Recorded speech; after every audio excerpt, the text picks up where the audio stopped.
गरीब आदमी की कहानी। एक छोटे से गांव में रमेश नाम का एक गरीब किसान रहता था। वह दिन रात मेहनत करता, पर उसकी स्थिति कभी नहीं सुधरती। उसके पास एक छोटा सा खेत था, जो सूखे और खराब फसलों के कारण ज्यादा उपज नहीं देता था। उसकी पत्नी सीमा और दो छोटे बच्चे थे। परिवार को मुश्किल से 2 वक्त की रोटी नसीब होती थी। संघर्ष का जीवन। रमेश का जीवन कठिनाइयों से भरा हुआ था।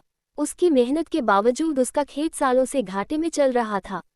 कभी बारिश ज्यादा हो जाती तो कभी बिल्कुल सूखा पड़ जाता। उसके बच्चे पुराने और फटे कपड़े पहनते, लेकिन कभी शिकायत नहीं करते। सीमा भी घर चलाने में रमेश का पूरा साथ देती। वह खुद अपने हाथों से कपड़े सिलती, घर के काम करती और बचत करने की पूरी कोशिश करती। गांव के कुछ अमीर लोग रमेश का मजाक उड़ाते थे।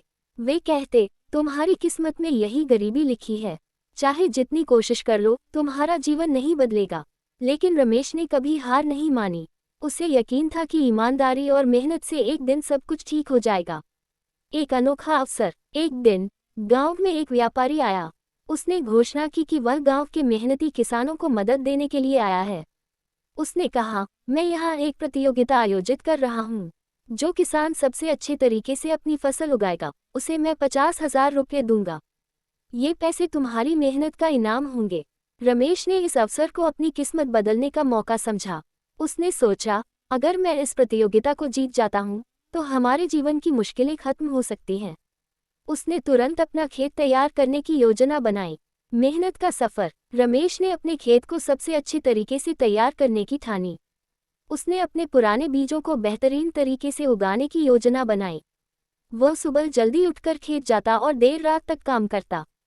सीमा भी उसका पूरा साथ देती।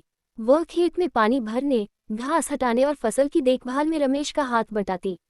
रमेश ने अपने बच्चों को भी समझाया, हमारे पास ये मौका है कि हम अपने जीवन को बेहतर बना सकें। हमें मेहनत करनी होगी और ईश्वर पर भरोसा रखना होगा। बच्चों ने भी अपनी पढ़ाई के बाद खेत में अपने माता पिता की मदद करनी शुरू कर दी थे।